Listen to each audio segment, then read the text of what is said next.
अंगावरती माप कसं घ्यायचे दुसऱ्यांच्या ते पण दाखवते. तुम्हाला व्हिडिओ पण येणार आहे. तो व्हिडिओ पण नंतर पाहून घ्या. तर शोल्डरचं माप ज्यावेळेस आपल्याला घ्यायचंय, त्यावेळेस हा जो भाग आहे, आता हात खाली केलेले आहेत. हा जो पोर्शन आहे, हा आपला असाच सरळ वरती गेला पाहिजे. त्यानुसार आता तुम्ही हा भाग तुम्हाला लक्षात येतोय. इथे एक खूण करून ठेवा. एक चॉक घेतलाय मी. या ठिकाणी हा जो पोर्शन आहे, हा असा सरळ वरती लक्षात येतो आपल्याला की शोल्डर कुठे हवेत बॉडीचे. हा स्लीव्हचा भाग इथे उतार चालू होते. टॉपचे जे शोल्डर आहेत या ठिकाणी आहेत. हे एकदम ड्रॉपिंग आहेत शोल्डर. म्हणजे मोंड्याचा भाग आहे ड्रॉपिंग आहे. तो आपल्याला कन्सिडर करायचा नसतो.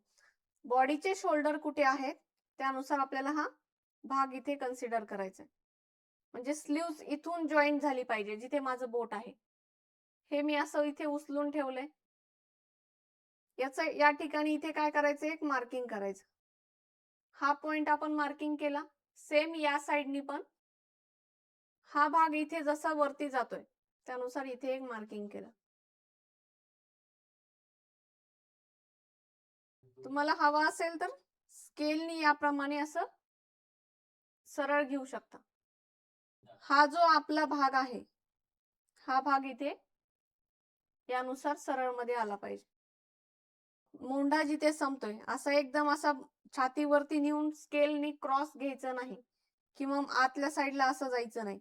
हा भाग जिथे संपलाय छातीचा, या छातीच्या भागानुसार इथे सरळ घ्यायचं. माझे बोट जे आहे तिथे छातीचा भाग संपलाय, त्यानुसार हा भाग मी इथे सरळ घेतलाय. हे आपल्याला असं मार्किंग करायचंय. सेम त्या साईडला पण आपण मार्किंग केले. हा भाग जिथे संपलाय त्यानुसार आपण इथे वरती यानुसार मार्किंग केले. हा भाग तुम्ही असा इथे बोटाने ठेवून घेऊ शकता आणि त्यानुसार इथे स्केल ठेवून सरळ मध्ये घ्या. या पोर्शन नुसार आपल्याला पुढे गेलं पाहिजे. हा भाग आपल्याला कमी करून घ्यायचा नाहीये. या साईडला कमी करून घ्यायचा नाही, एकदम स्ट्रेट मध्ये सरळ घ्यायचा. शोल्डरचा पोर्शन त्यानुसार आपल्याला सरळ भेटतो. हे मार्किंग केलंय. हे मार्किंग केल्यावरती आता मागच्या साईडने आपल्याला मार्किंग केल्यानंतर बॅक साईडने आपल्याला शोल्डर मोजायचे. तर शोल्डर मोजताना या पॉइंट वरती असा टेप ठेवायचा. मानेचा जो भाग आहे आपला, हा भाग दिसतोय. ज्या ठिकाणी आपण गळ्यातलं घातल्यानंतर हा पोर्शन इथे मानेवरती राहतो, त्याच पॉइंटला इथे टेप आला पाहिजे. वरच्या साईडला ठेवायचं नाही, खालच्या पण साईडला ठेवायचं नाही. मोजताना असा पण नाही मोजायचं सरळ मध्ये, असं इकडे बरोबर असा या ठिकाणी आला पाहिजे. या भागावरती इथे आला पाहिजे. आता प्रत्येकाच्या गळ्यात काही ना काहीतरी असतं, तर ते मानेवरती जिथे येते त्या पॉइंट पासून तुम्ही असं मोजू शकता. हे शोल्डर 14.5 आहे. आता आमच्या दोघींच्याही साईज मध्ये फरक आहे. माझे पण शोल्डर 14.5 आहेत, तिचे पण शोल्डर 14.5 आहेत.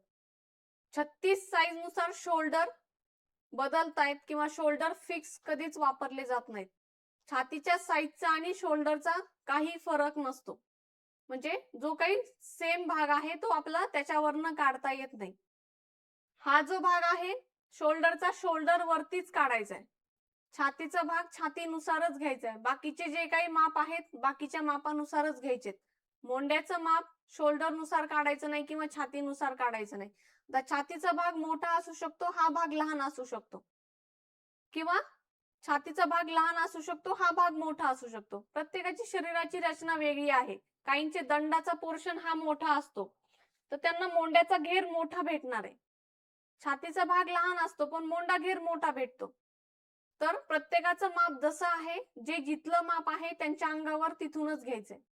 छातीनुसार जर पाहायला गेलं, शोल्डर जर आपण वापरताना छातीनुसार केले, आता बरेच जण 38 ची साईज आहे त्याला शोल्डर 7.5 टाकायचंय, 39 ची साईज आहे, 40 ची साईज आहे त्याला 8 इंच टाकायचंय.